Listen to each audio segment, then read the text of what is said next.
The evening sky over Boise, Idaho, carried the kind of soft orange glow that made the city look like it was exhaling after a long week. Cars hummed past coffee shops and quiet diners, but inside the Birch Room, the lighting was low and warm, perfect for people pretending they weren't nervous. Ryan Alden checked his watch for the fourth time. He wasn't the kind of guy who did blind dates, but his coworker Mia had insisted. "She's sweet, grounded, and you seriously need to stop working late every night," she told him. Now, sitting at a table by the window, he felt every second stretch. He'd even Googled what to say on a first date earlier, then hated himself for it. He'd been through a divorce 2 years ago, and though the pain had dulled, the hesitation lingered. Just as he was deciding whether to check his phone, a soft voice came from behind him. "Ryan?" He turned. She stood there, smiling politely, her dark hair tucked neatly behind her ears, wearing a soft gray dress that caught the light like silver thread. "Hi," she said. "I'm Lena." Ryan stood too fast, knocking the edge of the table with his knee. "Ow, hi. Sorry. Please, sit." She laughed lightly, the sound settling the air between them. They ordered drinks, made small talk, and after a few minutes, the stiffness began to fade. "So, Mia says you're a contractor?" she asked. "Yeah," Ryan said, leaning back slightly. "Mostly residential work. Kitchens, remodels. What about you?" "I work in community design. I help redevelop older neighborhoods, keeping what's beautiful, fixing what's broken." He smiled. "That sounds like a metaphor for therapy." She tilted her head. "Maybe it is." The conversation flowed easier than he expected. Lena was calm, thoughtful. When she smiled, her whole expression softened, like someone remembering something kind. But there was a quiet searching in her eyes that made Ryan feel like she wasn't just getting to know him, she was looking through him, as if for something familiar. When the waiter set their food down, she asked suddenly, "Did you grow up around here?" Ryan shook his head. "No, I'm from Wichita Falls, Texas. My family moved around a bit." "You?" "Born here," she said. "Moved away for college, came back 5 years ago." She paused, pushing her fork around her plate. "Have you ever been to Riverview Elementary?" Ryan blinked. "That's a random question." She smiled faintly. "Just wondering. I think I went there, for a few months. My mom and I lived in Boise for a short while after my dad passed. I was, 9 or 10? It's all kind of fuzzy." Her eyes lifted. There was something in her gaze now, a quiet shock, maybe recognition. "You had a yellow backpack," she said slowly. He laughed. "What?" "A yellow backpack. With paint stains on it." Ryan frowned, caught off guard. "Wait, how do you?" "I used to sit behind you in art class," Lena said softly. "You always drew during math." His mind flashed, old wooden desks, crayons melting under the sun, a girl with ink on her fingertips and a bright pink hair clip. "You're kidding," he murmured. "You were." "Lena Porter," she said, smiling. "You helped me with my class project. The cardboard model of a bridge." He sat back, stunned. "I remember that bridge. It fell apart before the fair." "Because I used glue sticks instead of hot glue," she said, laughing quietly. "You told me, real bridges need real glue." The memory hit like sunlight breaking through clouds.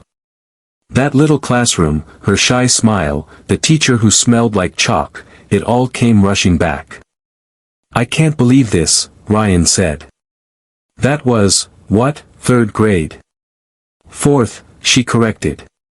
"You left before the end of the year." "My mom got a new job. We moved overnight. I didn't even get to say goodbye." Lena's voice softened. "Yeah. I remember coming to class the next morning, and your seat was empty." He looked at her for a long time, the quiet between them thick with nostalgia. You kept that memory all this time? She nodded. You were the first person who made me feel seen back then. I was quiet, a little weird. Everyone teased me for drawing buildings instead of people. But you told me it was cool. That I'd build something real one day. Ryan smiled slowly. Looks like you did. She looked down, her voice trembling just slightly. Maybe. But I think I built a wall, too. That line hung in the air longer than either expected. He hesitated. What do you mean? Her eyes lifted again, this time with something deeper behind them. You don't remember me, do you? Ryan froze. The question wasn't teasing anymore, it carried weight. Her tone was soft but fragile, like it held years of something unspoken. He opened his mouth, but nothing came out. Lena took a slow breath. You were my first friend after my dad left. We'd sit by the playground fence every recess because I didn't want to play kickball. You used to tell me stories about your dog, Max, and you'd let me hold your sketchbook. One day, you drew a picture of me and said, "That's what brave looks like." The memory snapped open like a photo album. Ryan remembered the sunlight, her small hands gripping the chain-link fence, her eyes red from crying. He had drawn her face, trying to make her smile. I remember, he whispered. I still have that drawing, she said. Folded and taped in a box I keep under my bed. For a moment, neither could speak. The candle flickered between them, and outside, the rain had started again, tapping lightly against the glass. Ryan finally said, You kept it all these years? Lena nodded. It reminded me that someone once saw me when I thought I was invisible. He exhaled slowly, his voice softer now. Lena. I didn't know I mattered that much. You did, she said. And maybe you still do. Her eyes lingered on him, gentle but searching, like she was deciding whether to trust the past enough to let it meet the present. Ryan didn't know what to say. The weight of 15 years of unspoken memory hung between them, fragile and strange. He rubbed the back of his neck, smiling faintly. Guess this is one blind date that isn't really blind after all. Lena laughed softly, a sound that warmed the air between them. No, I guess not. They sat there for a while, half talking, half remembering. She told him how she'd gone into design because of the old bridge project they'd made together. He told her he'd started sketching houses in high school because he wanted to fix the ones that always felt temporary growing up.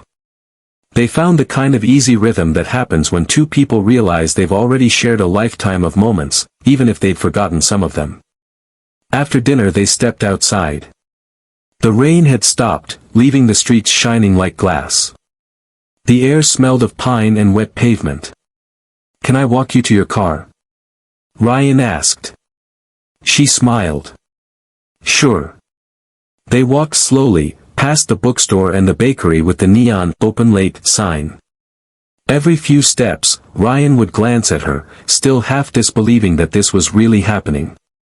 You know, he said, I think about that summer all the time. Moving so much made me forget faces. But that school year, it always stuck. Why? She asked. Because it was the first time I felt like I belonged somewhere. You helped with that. Lena looked at him, her eyes soft. I thought you forgot me. I tried, he admitted. Not because I wanted to, but because sometimes it's easier to forget the good things when life keeps moving. He paused, then chuckled quietly. But I never forgot the bridge. Or the pink hair clip. Her laugh came out small but real. You remember that? I remember thinking it looked like a tiny heart. They reached her car, parked beneath a streetlight that buzzed faintly in the quiet. She turned toward him, holding her keys loosely in one hand. This feels strange, she said. Like we're standing between then and now. Maybe we are, he said. Maybe that's not such a bad place to be. Lena leaned against the car door, taking a breath. You know, after you left, I used to go sit by that fence alone. The teacher thought I was just daydreaming, but I'd pretend you were still there, telling me stories about your dog. Ryan's throat tightened. I'm sorry, he said quietly. For leaving like that. For not saying goodbye. She shook her head. You were 10. You didn't owe me a goodbye.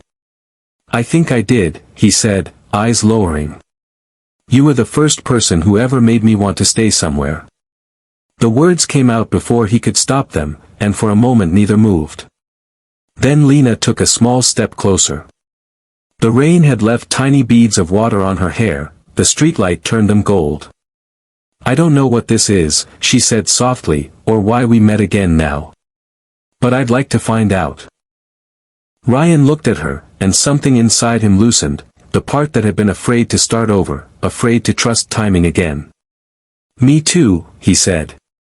They exchanged numbers before she drove off, headlights fading into the quiet street. Ryan stood there long after her car disappeared, feeling both foolish and awake. It wasn't just nostalgia. It was something deeper, a reminder that people aren't always gone forever, sometimes they circle back when you're ready to see them again. Over the next few weeks, they met often. Coffee on Saturdays, walks through the farmer's market, lazy evenings by the river. Each time, they peeled back more layers of memory, stories they'd half forgotten, moments that suddenly fit together like pieces of the same puzzle. Ryan told her about rebuilding his life after his divorce, how hard it had been to believe in something lasting. Lena shared how she buried herself in work after her mother's illness, convincing herself that purpose mattered more than connection. Somehow, they understood each other without needing perfect words. One evening, as the sun dipped behind the foothills, Ryan took her to an old bridge just outside town, rusted beams, cracked boards, the river murmuring below. Thought you'd appreciate the architecture, he joked. She smiled, brushing a hand along the railing. It's kind of beautiful in a broken way. That's why I like it, he said. It reminds me of that cardboard bridge we built. Still standing in its own way. She looked at him, eyes softening. You really remember everything, don't you? He nodded. Guess I just needed the right person to remind me. They stood there for a while, the wind tugging at their sleeves, the world quiet except for water and wind. Then Lena reached into her purse and pulled something small from a folded napkin. It was a worn piece of paper, creased from years of folding. Ryan recognized it instantly, the drawing. The little fourth-grader version of her, sitting by the fence with a half-smile. He traced the faded pencil lines with his thumb, his voice low. I can't believe you kept this. She smiled faintly. It reminded me that I could be brave. That someone once believed that. He looked at her, words catching in his throat. Lena, you don't need me to believe it anymore. You already are. Her eyes shone as she slipped the drawing back into the napkin. Maybe. But it still feels nice to hear it from the person who said it first. The wind carried a faint chill, and Ryan took her hand, instinctively, gently.